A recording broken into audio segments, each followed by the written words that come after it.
Entonces, la idea de internalizar la externalidad, que es lo que trata de hacer el impuesto piguviano, es decir, bueno, incorporemos en el valor del impuesto el daño causado, el costo que le genera a la comunidad, el daño al medio ambiente mediante el efluente. Entonces, al incorporarse el costo del daño ambiental en la curva de oferta se desplaza hacia la izquierda y tenemos la curva S2, que es la que está de verde. Entonces, el nuevo equilibrio es el óptimo social, que es el punto SO. Entonces, en este caso tenemos al precio 2 se vende la cantidad 2. Como ustedes ven, en este caso, a un precio mayor hay menos actividad, es decir, se vende menos. Con lo cual, si la actividad se reduce, se emiten menos contaminantes, sea el caso del contaminante que se trate.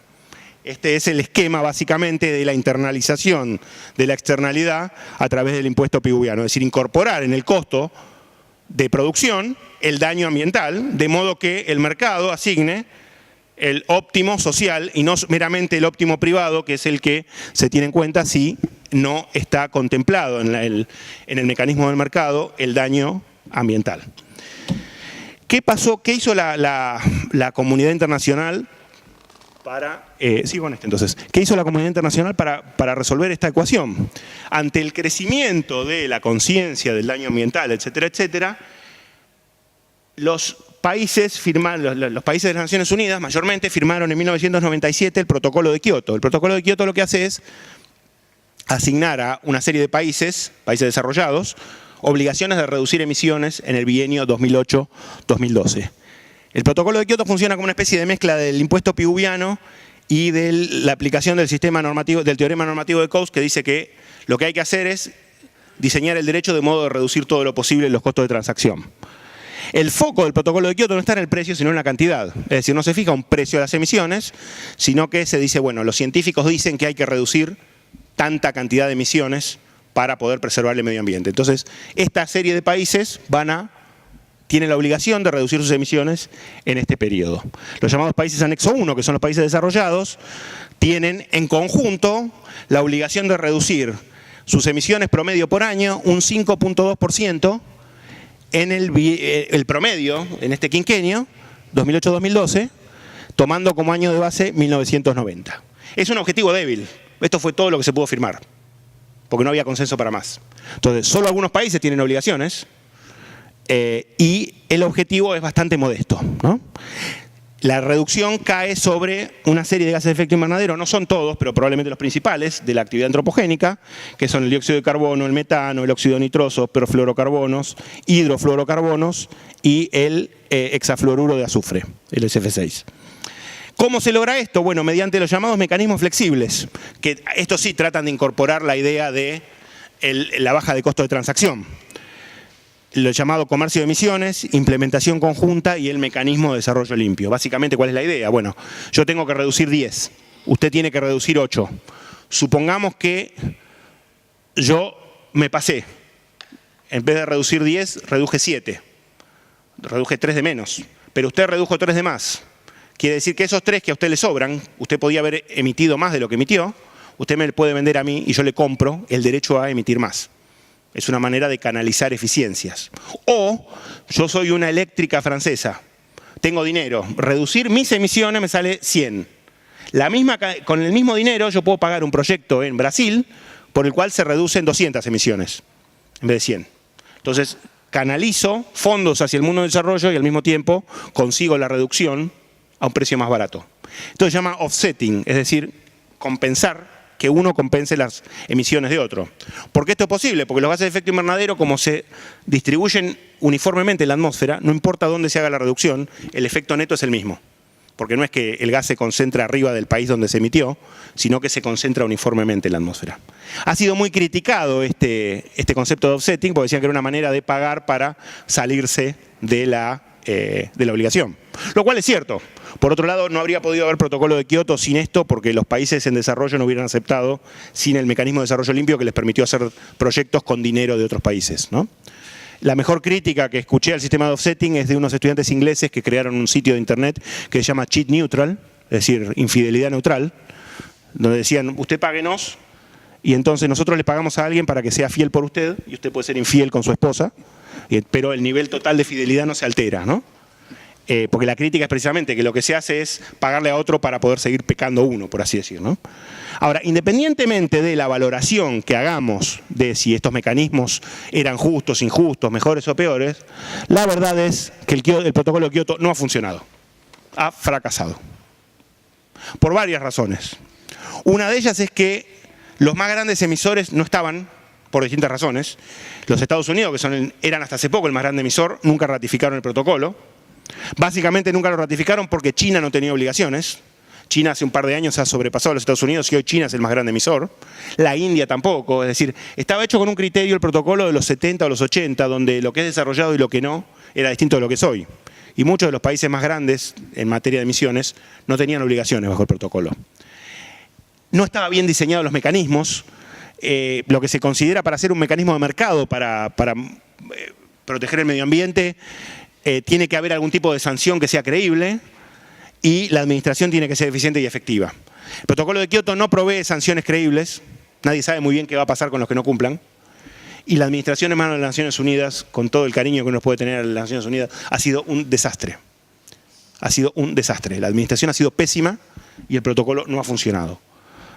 Además, se está muriendo el protocolo porque expira a fines de este año, no se ha prorrogado. Si bien en Durban el año pasado se acordó una especie de prolongación de la coalición de los que quieran, algunos países van a seguir, pero no queda muy claro y no parece muy serio. La Comunidad Europea tiene algún compromiso propio, pero tampoco ha funcionado demasiado la administración de la Comisión Europea. La verdad es que, y se habla de un posible nuevo acuerdo que reemplace el protocolo, pero ese nuevo acuerdo recién estaría en funcionamiento no antes de 2017 y lo más probable es que en 2020. Si es que se hace el acuerdo, todavía nadie sabe muy bien, ¿no? A lo que los países se obligaron en diciembre del año pasado fue a que se iban a poner de acuerdo en algo. Nadie sabe muy bien en qué. Con lo cual este sistema está en ruinas. No ha funcionado seriamente. Y más voces advierten que la inercia nos está llevando a que toda la construcción de plantas de carbón que se está haciendo en el mundo nos va a llevar a, seguro, si esto no se detiene antes, a que las emisiones traspasen todos los umbrales considerados seguros, considerados prudentes. Les dije que no tenía buenas noticias para darles en la materia, pero bueno, no puedo mentirles. Entonces, esto es lo que tenemos. Ahora, ¿qué alternativa? No han funcionado los mecanismos de mercado, desgraciadamente. Tal vez podían haber funcionado si hubieran sido bien hechos, bien diseñados, bien administrados, pero la verdad es que no han sido ni bien diseñados ni bien administrados. Esto se los digo con conocimiento de causa, porque yo he trabajado en el mercado de carbono durante los últimos 7 años, en transacciones en todo el mundo, y si bien hay muchos proyectos muy interesantes y demás, el mercado como un todo no ha logrado el objetivo del protocolo. No ha funcionado, lamentablemente. ¿Qué alternativas hay? Bueno, la alternativa más popular es un impuesto a las emisiones de gases de efecto invernadero, el llamado carbon tax, el impuesto al carbono. ¿Qué es esto del carbon tax? Bueno, es volver a la puridad piguviana, por así decir, ¿no? Es gravar el componente de carbono de los combustibles. Decir, bueno, a ver cuál es el daño que esto está causando, ponerle algún tipo de evaluación más o menos arbitraria, de manera de, ustedes recordarán lo que vimos hace un rato, ¿no? Esto es, como les digo, espigú de libro, ¿no? Es volver a desplazar, para desplazar la curva de oferta hacia la izquierda, ¿no? Ir de el punto ME al punto SO. Reducir el incentivo a consumir combustibles fósiles y utilizar ese dinero para desarrollar energías renovables y energías más limpias. En eso consiste básicamente el impuesto, el carbon tax, el impuesto al carbono. Como es un impuesto indirecto con efectos regresivos y efectos y costos de eficiencia, ¿sí? Ahora, no parece haber en el menú de alternativas a corto plazo ninguna opción mejor. O sea, estoy dispuesto a compartir con ustedes todas las diatribas que Henry George y de Henry George para acá se han hecho contra el sistema de impuestos. Ahora, cuando se quema la casa, el jardín puede esperar. Y si no resolvemos este tema, probablemente no estemos vivos o no tengamos civilización dentro de 50 años para seguir discutiendo estas cosas. Es decir, probablemente sea necesario como medida de emergencia para salvaguardar el bienestar de la civilización planetaria. Así de graves parecen ser, y a mí me parece que son, las cosas en materia climática. Dado la dificultad de consensuar otro tipo de medidas, parece que esta es la alternativa a la que los países van a empezar a recurrir. esto tiene un problema también, ¿no? Que es descentralizado. Es decir, el protocolo de Kioto lo que buscaba era generar un sistema centralizado donde hubiera una cooperación global. Aquí los países tienen el incentivo de grabar, pero también tienen el desincentivo de que si el otro no graba, yo me vuelvo más caro, entonces no me conviene y el otro va a votar con el pie y se va a ir a otro país. Con lo cual tiene todo ese tipo de problemas de las medidas solo nacionales. Y el cambio climático, en la medida que es un problema global, solo puede ser resuelto con acción global, no con acción individual. Sin embargo, en la opción del menú, esta es la que permanece como la más viable en función de las alternativas que hay. ¿Qué otra cosa se podría hacer? Bueno, esto, lo que quería comentar con ustedes, esto es una idea bastante embrionaria, ni siquiera yo la tengo del todo clara, pero me parece que hay miga para analizar ahí, es sustancialmente interesante y habría que pensarlo también desde el punto de vista de la incorporación del valor de la tierra a través de la recaudación de la renta, es la recaudación del valor de los servicios del ecosistema. ¿Qué quiere decir esto de los servicios del ecosistema? Es un concepto relativamente reciente este. Estos dos estudiosos, Boyd y Van Haff, lo definen como los componentes de la naturaleza que son directamente disfrutados, consumidos o usados para obtener bienestar por parte de los seres humanos. Es decir, el valor estético, de salud, de desarrollo individual, de progreso, que el ecosistema nos da a los seres humanos y que no está incorporado en las mediciones del mercado. Porque lo tomamos como dado, está ahí, nosotros lo disfrutamos. No viene del todo gratis, porque, por ejemplo, el agua es parte de los servicios ambientales, de los servicios del ecosistema, y pagamos por el agua. Tampoco pagamos mucho, al menos en la Argentina, ¿no? Pero bueno, por los subsidios que hay. Pero ese aspecto, digamos que es más fácil de considerar. Pero hay otros aspectos que quedan afuera. La idea de estos estudiosos es crear una especie de índice de servicios del ecosistema para medir las unidades y el valor de la contribución ambiental. Y obtener algún tipo de pago por quienes lo disfrutan. Es decir, así como yo pago por el beneficio que me da disfrutar de un metro cuadrado que yo no he producido y cuyo valor es ensalzado, es elevado por la acción de todos ustedes, considerar al ecosistema como un bienestar social, como un bienestar de la comunidad, como un objeto valioso de la comunidad y que los miembros de la comunidad, en proporción a su disfrute, contribuyan a pagar por ese disfrute y paguen más en la medida que ese disfrute implique algún tipo de daño a ese ecosistema. En general lo que se hace es al revés. Lo que hacen los gobiernos, por ejemplo, hay algunos mecanismos en Costa Rica, en el estado de New York y en algunos otros lados, donde lo que hacen los gobiernos es pagar a distintas entidades para que preserven el ecosistema. O sea, bueno, usted lo usa, pero si no lo rompe, si al usarlo no lo daña, yo le pago un incentivo para que lo preserve. Esto, bueno, aquí habría que hacer un cambio legislativo, como diría George, cambiar simplemente, como diría, Coase, cambiar simplemente la distribución y decir, bueno, en vez de que el gobierno pague, que alguien pague por el derecho a usarlo, ¿no?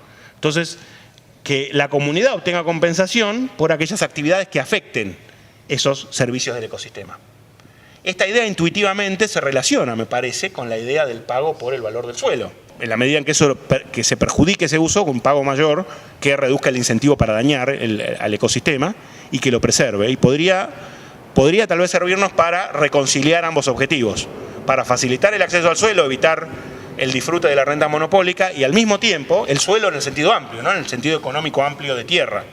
Y al mismo tiempo preservar el ecosistema, que es una cuestión que la economía clásica no consideró muy profundamente, porque sencillamente por la razón que no era un problema. Entonces dejo aquí planteado como idea y como elemento de debate, de discusión, esta idea de recaudar el valor de uso de los servicios del ecosistema. Espero que mi exposición haya hecho algún sentido y que sirva como disparador de debate. Básicamente, esto es lo que tenía que decir, ¿no? Aquí están ¿cuáles son las contras del pagar por los servicios del ecosistema? Bueno, como les decía, identificar las fuentes y cómo valorarlas es complicado. Las unidades requiere un armazón institucional que no está desarrollado y hay un problema de que se trata en general de bienes públicos, ¿no? Cómo controlar el uso, el acceso y poder convertirlos, procesarlos de otra manera para que se pueda pagar por su uso.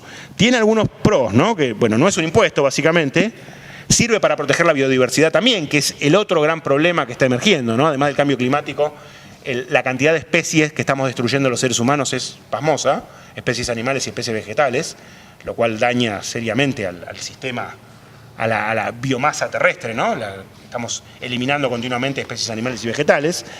Puede ser, como decía recién, integrado con el impuesto único, y también puede ser un mecanismo para esta necesidad urgente que les mencionaba recién, de hacer algo con respecto al fenómeno del cambio climático, que es un fenómeno mayúsculo y sobre el que no estamos haciendo, desgraciadamente, demasiado.